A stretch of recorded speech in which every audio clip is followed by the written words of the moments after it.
FIR போட்டு 10 நாளைக்கு 30 நாளோ என்னமோ எஃப்ஐஆர் போட்டிருக்காங்க. எஃப்ஐஆர் போட்டு 10 நாள் இந்த பெண்ணுக்கு புகார்தாரருக்கு காப்பி கொடுக்கணும்ல, எஃப்ஐஆர் கொடுக்கல. அப்புறம் இந்த பெண்ணுகிட்ட கூப்பிட்டு இந்த டிஜிபி ஆஃபீஸ்க்குலாம் டிஜிபி ஆஃபீஸ்க்கு எம்எல்ஏலாம் தலையிடான்னு சொன்னோன்னு கூப்பிட்டு எஃப்ஐஆர் கொடுத்தா அந்த பொண்ணு எஃப்ஐஆர் வாங்கி பார்த்துட்டு இல்லை நான் சொன்ன புகார் எதுவுமே இல்லை. அது தைரியமான பிள்ளை, எனக்கு ரொம்ப பிடிச்சிருக்கு. இந்த மாதிரி விக்டிம்ஸ் வந்தால் தான் இவனுங்களை மாதிரி ஆளுங்களோட ஆட்டத்தை ஒழிக்க முடியும்.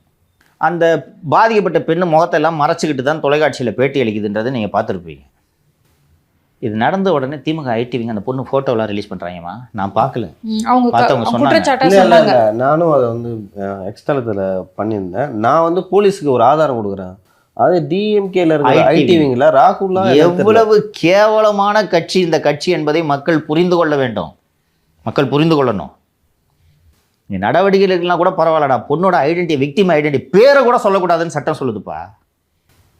ஐடென்டி இப்படி ரிவீல் பண்ணி ஏதோ அந்த பொண்ணு வம்புக்கு வந்து பிரச்சனை பண்ணியிருந்தா கூட அதோட பிரச்சனைக்கு பண்ணுதுமா, காயத்தை காட்டுதுமா, உடம்பு பூரா காயமா, சொல்ல முடியலமா. இல்ல சார், தெய்வ செயலுக்கு வந்து வேற ஏதோ ஒரு காரணத்துக்காக ஹாரஸ்மெண்ட்னு கொடுக்கல. எக்ஸாக்டா இவர் இவ்வளோ சீப்பா தான் நடந்துட்டு இருக்காரு.